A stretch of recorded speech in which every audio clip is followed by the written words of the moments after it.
As we approach Christmas, it seems Santa has brought Governor Gavin Newsom a stocking full of coal, and man, he deserves it.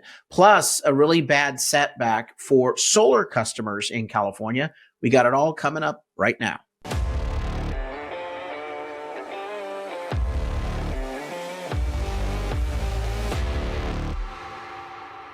I'm Carl DeMaio, chairman of Reform California. And as we approach Christmas, Governor Gavin Newsom is getting from Santa a big stocking full of coal, and he absolutely deserves it. The bad news comes in the form of a national group for religious liberty giving Gavin Newsom their annual Ebenezer Award. It's from the Beckett Religious Liberty Foundation. And they're giving Governor Gavin Newsom the 2023 Ebenezer Award for deciding to skip the menorah lighting, as well as cancel the state's annual official Christmas tree lighting ceremony. Why did he do this? Well, in a previous episode of this show, we told you that Newsom caved in to the militant far-left pro-Hamas protesters who threatened violence at both of these events.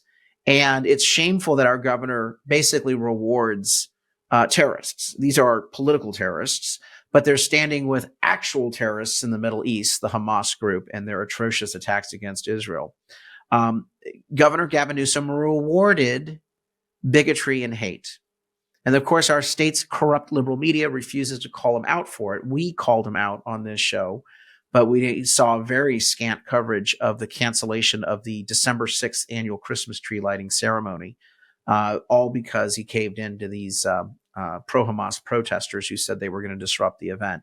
So I am grateful that the Beckett Law Center for Religious Freedom is pointing this out and giving Newsom this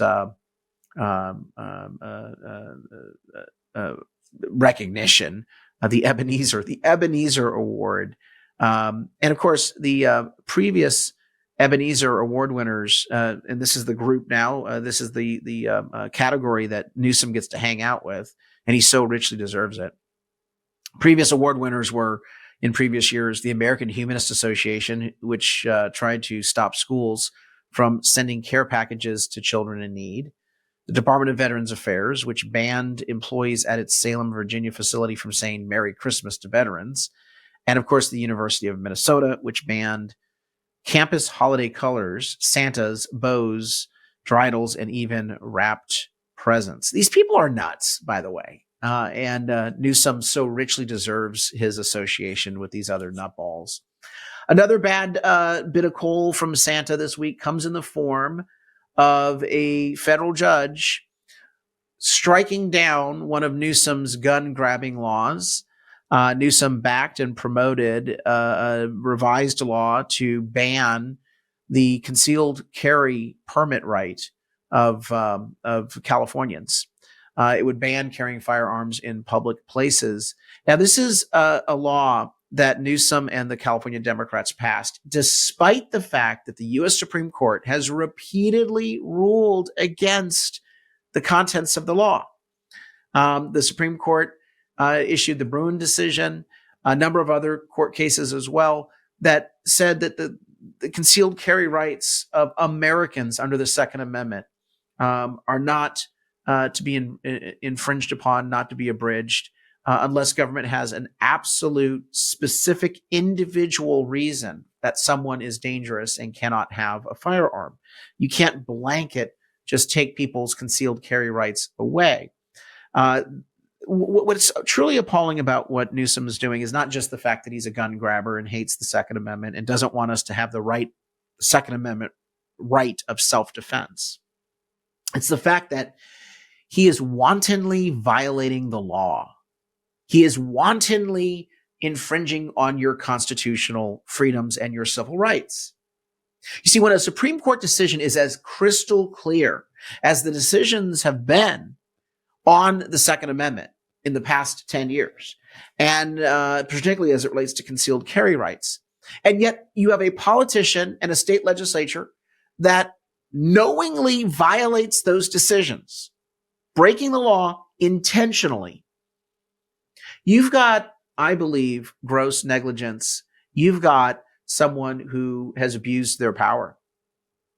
You know, when there is a civil rights case against government, when the ACLU sues, typically there's money that's returned to the plaintiff for prevailing. The prevailing party in a federal civil rights lawsuit gets money.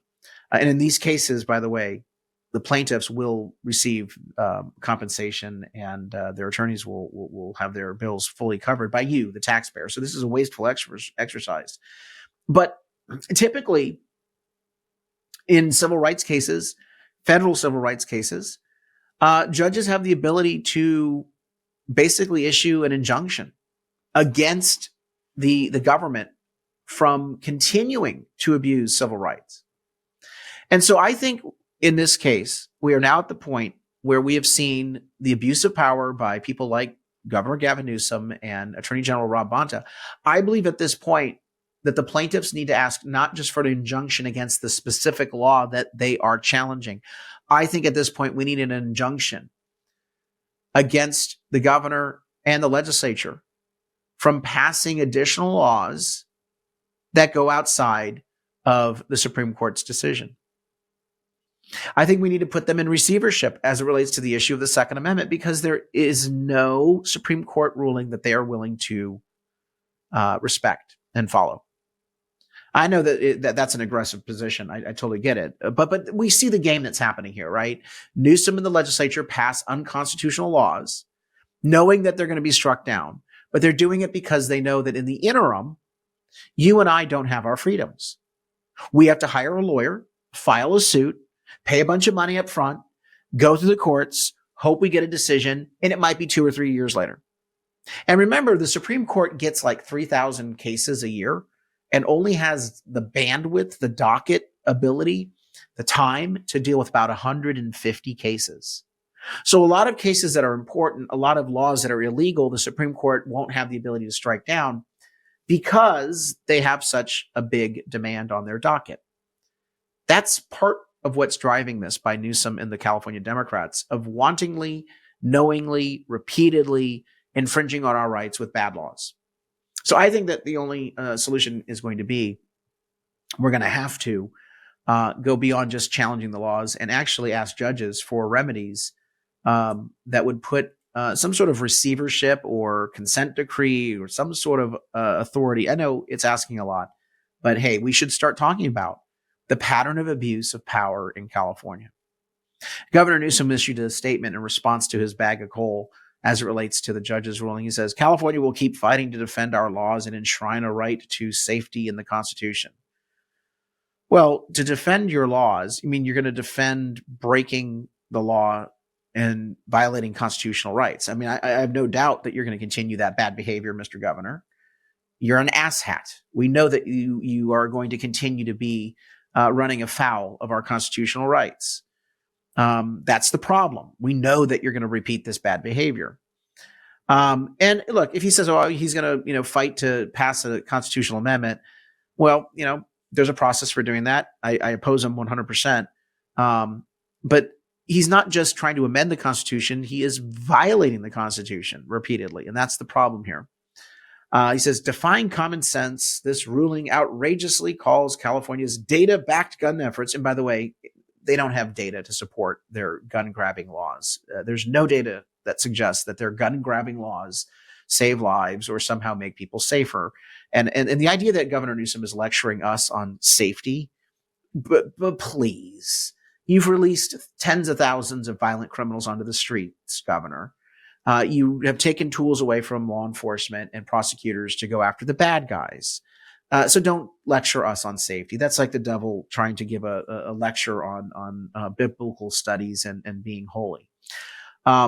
Repugnant ruling. What's repugnant is the fact that you have repeatedly violated the law and you've had to be smacked down.